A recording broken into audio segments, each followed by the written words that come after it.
Hello a chairde, fáilte arás go dtí an fhodchraolú, Eagrán a trí atá ann. Chhlac mé sospog mar bhí mé inéireann, bhí mé ag an oireachtas agus bhí scéal strasúir agam ina dhé sin. Ba mhaithlim labhairt faoi leat amháin ach níl mé ábalta faoi láthair agus níl mé ag éirí. Ach, cibéirbí, tá mé arás agus inniu ar an fhodchraolú ba mhaithlim aclaíocht a phlé. Aclaíocht nó aclaíocht, exercise, fitness, fásta.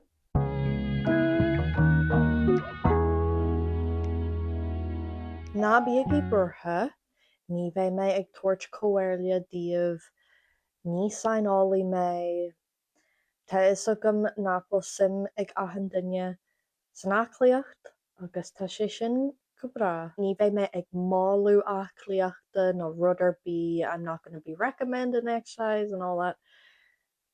Mar a dúirt mé i mo chéad eagrán, ba mhaithlim a bheith níos duimhne ar an fhodchraolú seo. Ba mhaithlim go gcuirfeadh sibh aithne níos fearr orm. So níos duimhne, deeper. I want to be deeper on my podcast than I am in my videos. And I would like for you to get to know me better.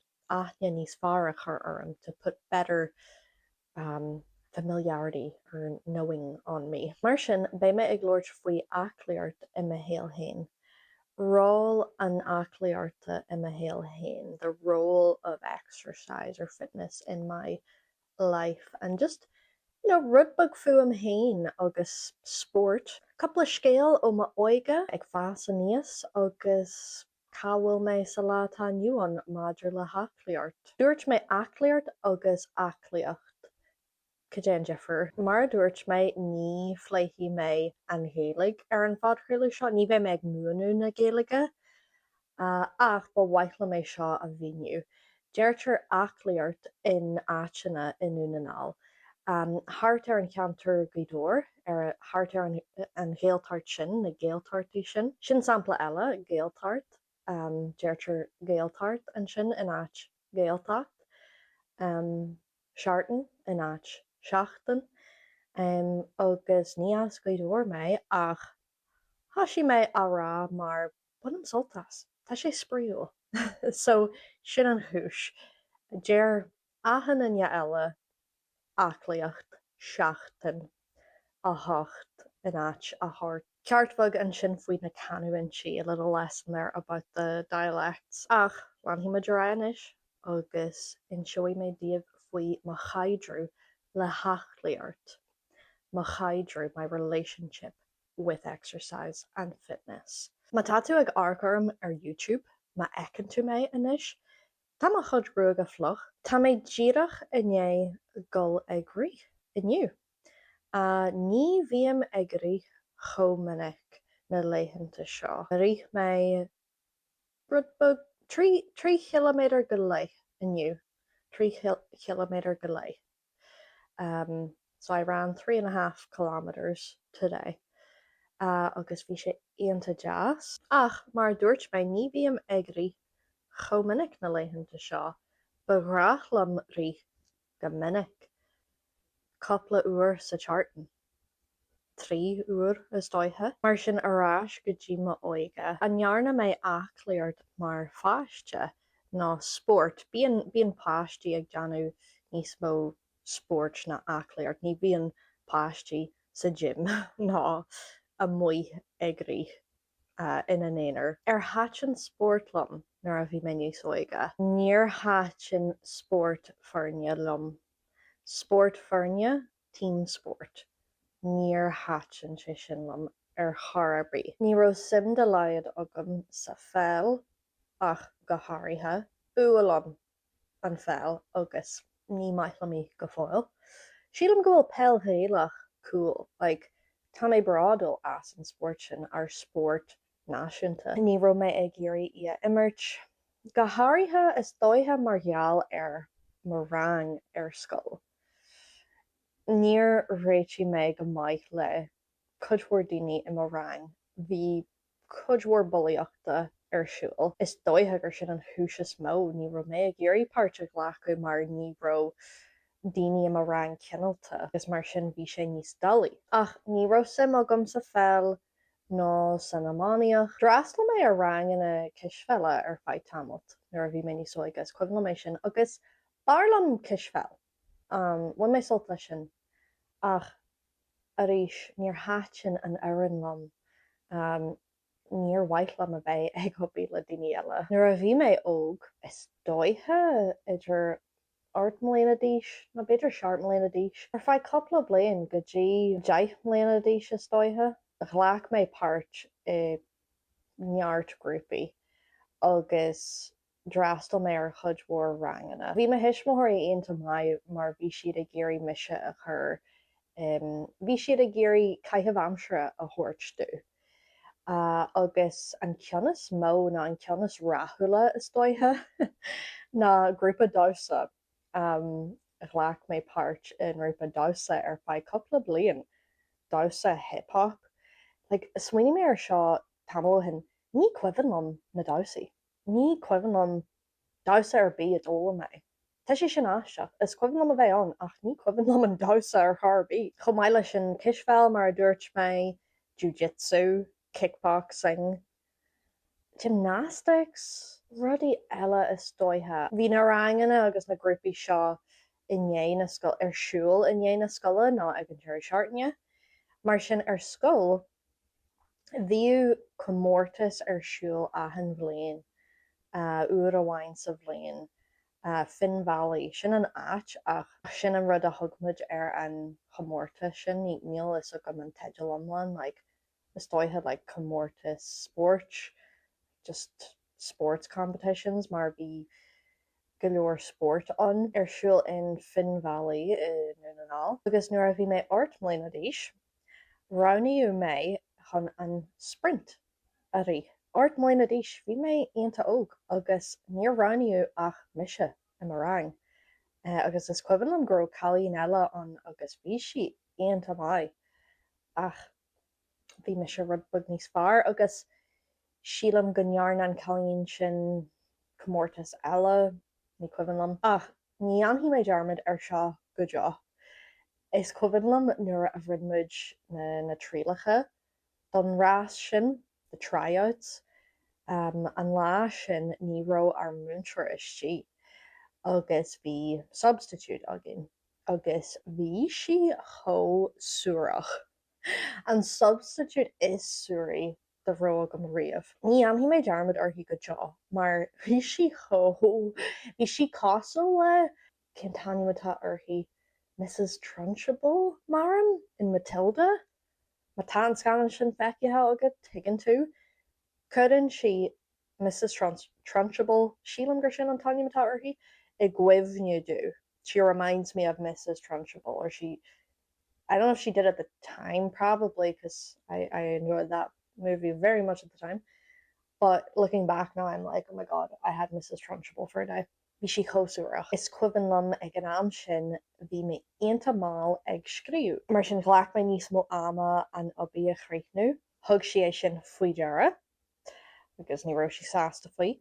Ach ar an lá sin bhí na trílacha ar siúl na rásaí.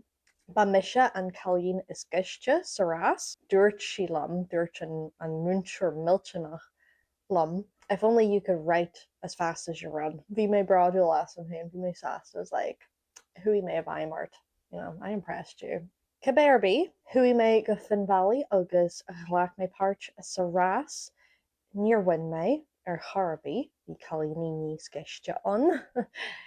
Bhain mé soltas, agus bhí mé braúil as an hain a bheith an. Agus bhí mé arás ag Finn Valley coppla uair hinné sin a rith mé an cross country. Agus run mé an leabhar, the high jump. Háitin sin go mórlam an leabhar. Is brala mé go fóil, ba waithla mé dheanú a ríis. A dhia ní raibh mé ré don leabhar. Mar run mé go maith ar scoil. Ach, níor óhaigh siad muid. When siad úsáid as skipping rope, agus ag an chomórtas ní bhíonn skipping rope an bíonn bar on agus like mattress. It's not a mattress, but you know what I'm saying, that cushioning afterwards. So you have to jump like kind of backwards over the bar. I mean, if you've seen high jump, you know what I'm talking about. But bhí mé óg, bhí mé níl lena díis, deich lena díis, agus ar skull bhí mé de clear to le skipping rope, just running and jumping over it like head on. So they didn't tell us at the competition you're going to be jumping, you're going to have to run and kind of turn around and go backwards. So bhí mé nervhí seo nuair a tháinig mé sin, ach rinn siad tutorial agus haispáin siad é doing, ach bhí mé nervhí seo go fáil. Tháinig mé sa ceathrú áit, bhí mé bradúil as an hain a rís. Mar a thuigeann sibh anois, háite na sport sin lom, na sport bhí mé ábalta dheanamh ina éonar. Agus bhí mé gríomha ag fásaníos, bhí mé ag gcónaí ag rathaíocht, ag sugrú le mo chairde, ag rí timpeall na háite, mar sin bhí mé gríomhach. Ach nuair a thuaigh mé ar bhanscoil an sin, ní raibh mé chomh gríomhach, ní raibh ranganna ar bí in dhéana scoile agam ná grúpaí, ní raibh sport ar bí in mo héal sa chéad bhliain. Agus sa dara bliain an sin is cuimhin lom go raibh mé, tá sé chomh gramhar ag arc siar inis, níl is agam go dé a tháinig mé ná go dé a thula mé. Seans gur rith an smaointiú seo lom gan chuidú, gan rud ar bí a chluisteáil ná eicáil, ach sa dara bbliain ar a bhanscoil, thuig mé nach raibh sé sláintiúil nach raibh aclaíocht ar bí a deanú agam. Agus is cuimhin lom gur tháinig imní orm, is cuimhin lom a bheith caint le mo bháthair faidúda, agus tá sé gramar mar bhí coppla córa agam leithí, agus bhí mé gra caithfí mé aclaíocht a dheanú ba cheartú, níl sé seo sláintiúil ach ní raibh mé ag buint tríal as rud ar bí, agus lean sé seo ará ar feadh an cuimhin lom mí ná coppla, agus an sin dúirt mo bháthair, Caite nach bhaineann tú tríal as rud ar bí. Like, bhain tríal as rud ar bí, mas míon ná aclaíocht a dheanú. Johnny. Agus ag an cearna bhí sé gra, tá tú ní chaithfí tú bheith buartha faoi sin, ná bí buartha, ach bhí mé. Agus bhí orm aclaíocht a dheanú, bhí mé go rá nach cuimhin lom an chéadúir a rinn mé aclaíocht, ach is cuimhin lom anois. Bhí sé sa bhliain uair, bhí mé sa dara bbliain, ach inné na bliana uaire, thacraí mé aclaíocht a dheanú. Bin an ruin na halfbliana a bhí agam. That was my New Year's resolution. I'm gonna start. So dark my Irish on our YouTube, just someone's workout routine, not a professional or anything, just a YouTuber I liked. And I was like, I'm gonna do this. And bhí sé into my ach bhí ab exercises on, agus tar nó ní dhearna mé iad sin riú in my héal, agus bhí siad into peanmhar, agus an lá ana dhé sin, agus coppla lá ana dhé sin, bhí pean biltena i mo bhallaig ná mo abs. Tá sé gramar mar dar nóin ar a dheanam ab exercises anois bíonn pean on, ach bhíonn pean unbearable. Unbearable. Oh my god, that's such a good pun. Unbearable. Bhíonn féin miltena agus bhí ionanta suirm mar níor thuig mé nach míonn tú ag úsáid de abs mar sin bé sé peanmhar. Ach sílam gur lean mé a rá, is cuimhin lom go nearna mé an grathú sin coppla uair, an saoirí sin is dóithe thosaí mé ag rí. Agus tá mé thosásta go nearna mé sin mar lean mé a rá ag rí go dtí cálaiste is dóithe, bhí sé sin aonanta maithidú nuair a bhí mé ar scoil, mar chaith mé cuidmhór ama i mo hí, mar dalta maith a bhí anam, bhí mé studious, rinn mé an staidir Mabarwala, agus bhí sé chomh deas gol amach ag rí, agus héan ag rí le Snoop, má arcann sibh ar mo chuid fís an YouTube, well, mátá sibh ag arc ar mo chuid fís an YouTube le tamláda, beaithne agam ar snúp ach sin má bháidú in dhéanaan. Théann amach ag rith leis agus bhí sé bhain sé saltmór as. Chudí sé lamsa, it pulled me along a little. I rith na meánscoile théann ag rith coppla uair an seartan. Agus bhí sein ar YouTube. Bhí sein aclaíochta ar YouTube. Bhí méid gafa lá. Lean méid iad, rinn méid aclaíocht agus lean méid na bhí sein sin. Dar nóid tá sé sláinsiúil a bheith ag deanú aclaíochta. Ach, díreach sé mísláinsiúil ag coppla pointe i mhéal. Mar nuair a thosaigh mé ag rith, bhí mé ag leanúin bhí sean ar YouTube agus ag rith agus an sin bhí grathú maith agam. Stoithe go raibh méid deanú aclaíochta 4 nó 5 uaire sa teartan. Tá sé sin sláinsiúil agus maith duit, mar a raibh méid ábalta aclaíocht deanú lá amháin. Ná nuair a bhí méid sin, ní raibh sé sláinsiúil, mar bhí méid gafa leis an aclaíocht agus thíl méid go Gaeilge má an dul chun cinenne lig a bhí deanta agam den leachan lá siar amháin ná seartan amháin. Agus bhí sé aonanta dalaí mar ní bheadh ábalta mo scí a ligean nuair a bhí méid sin. Is cuimhin liom a bheith gafa leis, is cuimhin liom tá sé seo embarrassing. Ach, is cuimhin liom ar scoil. Rinn méid seo coppla uair. Is cuimhin liom a bheith sa leithreas ar scoil cúpla uair agus ag deanú like squats. Mar bhí méid aonanta conscious-ach. I was very conscious of the fact that bhí méid in ar si an lá ar fad. Ní raibh na caithreacha comforta, and I felt like oh my god, it's gonna flatten my ass, like all this sitting. I'm gonna have no ass. Sa leithreas cúpla uair rinn méid squats. Ní arna mé mór an, but just enough to like feel like, okay, I can feel my body, it's not going numb.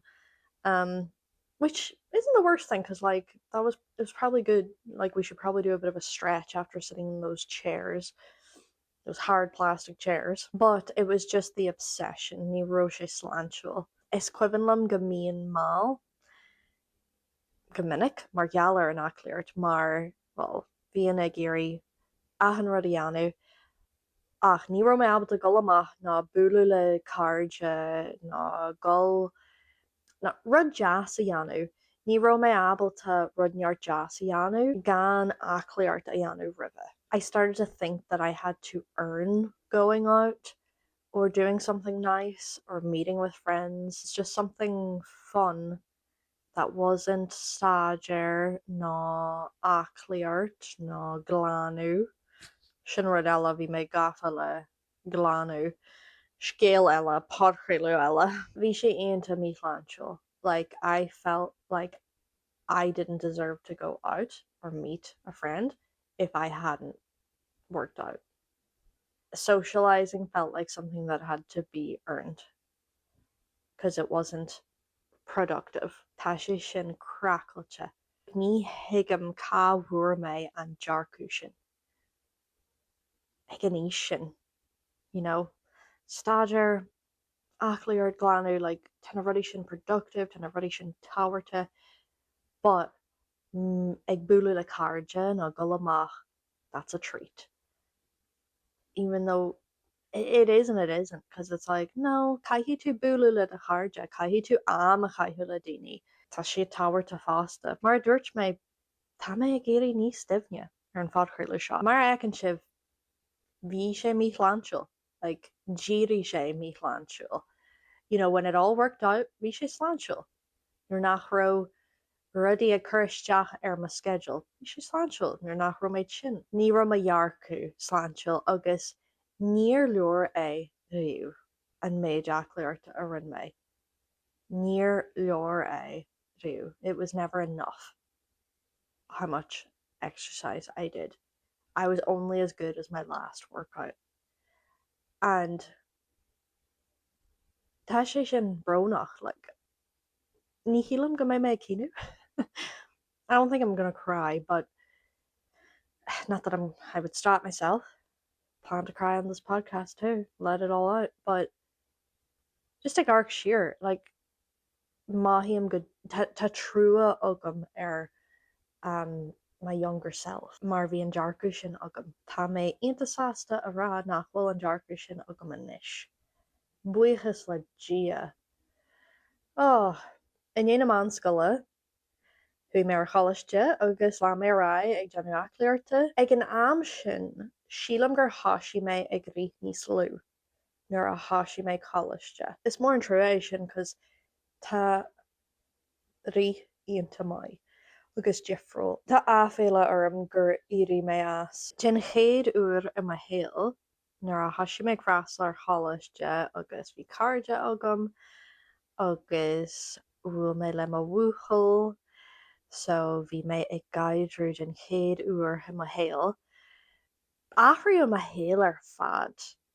Athraíodh mo héal ar fad.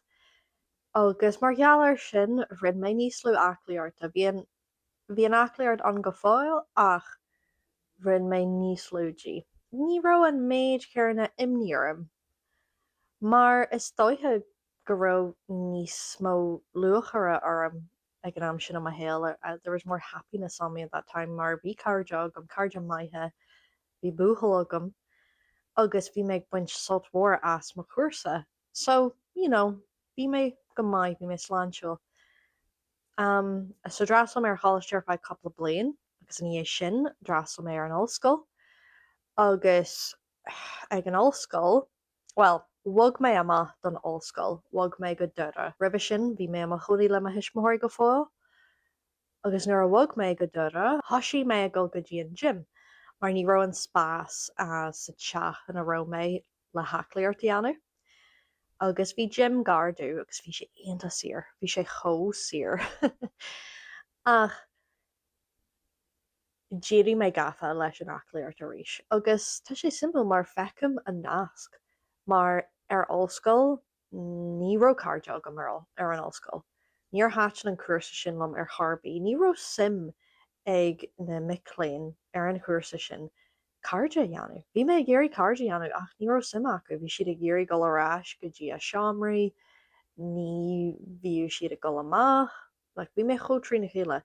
Agus thuaigh mo chairde ón chalaiste go tíortha eile don ollscoil, mar sin ní acha mé iad, agus ní raibh cairde agam, ní raibh mé ag baint soltas an cuasa. So tá céal leis gur thosaigh mé deanú níos mó aclaíochta. Ba éalú é. It was an escape. Agus arís sláinseoil an chuide smó, ach bhí mé rud gafa. Is cuimhin am go raibh mé máil coppla uair don obair, mar thug mé an tús áte don aclaíocht. I gave the priority to the exercise. I knew I was going to be late, but I was like, no, I won't. I'll make it work. I can do this. Won't be that late. Ach, chuir sé strasar am an sin. Chaith mé blian amháin ar an chuasa sin, mar níor háitin sin am mar dúirt mé, agus bhog mé go balla a clia le freastal ar chuasa asreairta. Agus bhí gym an bhásta, taan an go minic, ach sílam ag an am seo gur athraíodh mo dhearcú, mar go dtí sin dheanann aclaíocht do mo bheorchláinse chomh maith le mo chuma. Cé go raibh is agam gur chuidí si go mórlam ó hiú na meorchláinse de, bhí mé déirithe ar mo chuma agus na torthaí. Tarlaíodh an Jean Glasel go luain é sin. sé bhí inéadú bogu go balla a clia, agus bhog mé a bhalla ar feadh tamil agus dheanann go leor aclaíochta, mar ní raibh mór an eile le deanú. Cuimhin liom go raibh an amsir aonanta mai ar feadh coppla seartain ag tús na pandéime, ag tús an Jean Glasel agus bhíonn ag deanú aclaíochta mo ghardín, bhí sé sin aonanta mai aonanta jazz. Bhí caidreamh níos sláinseúla agam leis an aclaíocht gandáit ag an am sin. Agus fast forward, leanam rá deanam chudmhór aclaíochta a rí Jean Glasel a leanam rá ar feadh beagnach Yabhlaon, agus thuaigh mé ag taistil ar feadh tamil dearú na Jean Glasel. Thuaigh mé ag taistil ar feadh míosa san Eorp. Ní arna mé aclaíochta bí. Bhí mé géirí solta bhaint as an taistil agus ní raibh mór an seansanna agam. Sílam go nearna mé aclaíocht uair amháin, agus in dhé sin ní arna mé aclaíocht go dtí an bhliain uair arís mar thu mé taistil i mína saona agus mína nálag.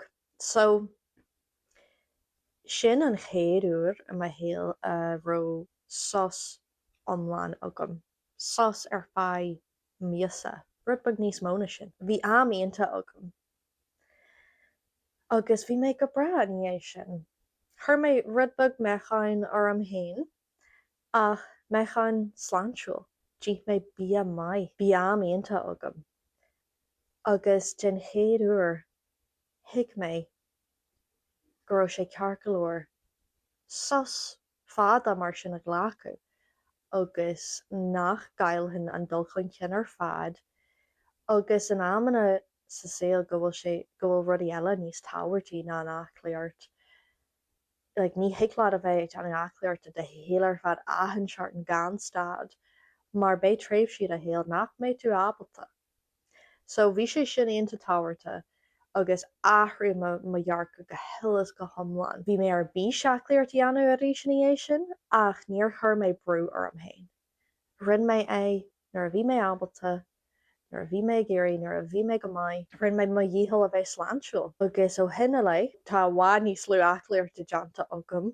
So sin ón bhliain fiche sa dó. Jaabhíle fiche dó, so 2022.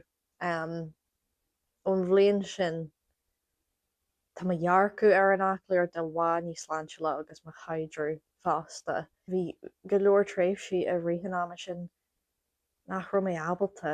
Bhí an ábalta agus blianta ó hin chur an brú ar am héin aclaíocht dhéanamh chomh maith leis na rudí eile a bhí arsúil agam agus níl sé sin sláintiúil nuair atá tú chur brú agus strasúir tain. So cé go bhfuil tú ag deanamh aclaíochta is dóithe nach é sin an rud atá de dhí ort. That's probably not what you need at that time. If you are so stressed, so much going on, hiig mé go bhfuil colú chótáhairte, tá colú chótáhairte, bia agus stras. Ma churann sé stras ar níl an stras sláintiúil ar charbí. Slá tá nniuan tá bailríocht agam ag gym. Is brealam go dtí an gym mar is spás difriúil é agus is brealam a bheith ag éisteart le ceáil podchréilú agus just ag smaointe ag analú agus ag obair ar am héin. Is brealam é. Like, tá an láidracht fisiciúil chótáhairte agam. Mar codíonn sé le mo láidracht meorach. My physical strength, I believe it helps with my mental strength. It's like, I mean, I don't think that's something I just think. I think it's true, but they go hand in hand. Is brealam an aclaíocht go fáil, deanam a dhíthol, buinam soltáistí, níl mé furfa, ní mi sé duine is aclaí, ach is cumallum mar tá mé níos dírithe ar an luachar, happiness, joy. You know, if it doesn't bring me joy, or if I put pressure on myself because of it, ní fiú é. So, inis tú sna trartana an maith leat sa aclaíocht na sport ar bí, ar ghrach leat sport na aclaíocht dhéanann nuair a bhí tú níos óige, an dhéanann tú sport na aclaíocht difriúil a níis, ar waith leat tríla bhainte sport ar bí, inis tú tá sim agaman ina rira dar nói tá mé díreach in Eagrán omláin hafaidú faoin sport agus an aclaíocht. Bhí sé aonanta deas an scéal sin a insint agus machnú a dhéanamh ar mo héal hain agus má chaidreamh leis an aclaíocht mar tá mé bradú las am hain agus aonanta buíocha as an aclaíocht a bheith mo héal. Cuidiú an aclaíocht go mór lom I dréimh sí ádaithe. Bhí si fíorde dhíthram. Mar sin cudé a chur an tosa ar do thuamhneas. Chur an aclaíocht ar mo thuamhneas mé agus tugann sé fuinniú dú. Cudé a thugann fuinniú duitse. Inis dú. Gur an míle maigah as éisteart leis an fodthriúil seo, Tásúla gom gur bhain sibh sult as. Tá tú géisteart ar Spotify, please follow the podcast. leave a comment, give it a review. That would mean the world. Is Podchréile Uair é seo. This is a new podcast, so it needs all the support it can get. My tattoo agarc ar YouTube, tour like do, give us a thumbs up. If you enjoyed, fag chart, leave a comment, subscribe, turn on your notifications. Sin é a chairde go dtí an chéad fad chréile eile. Slán go fóill.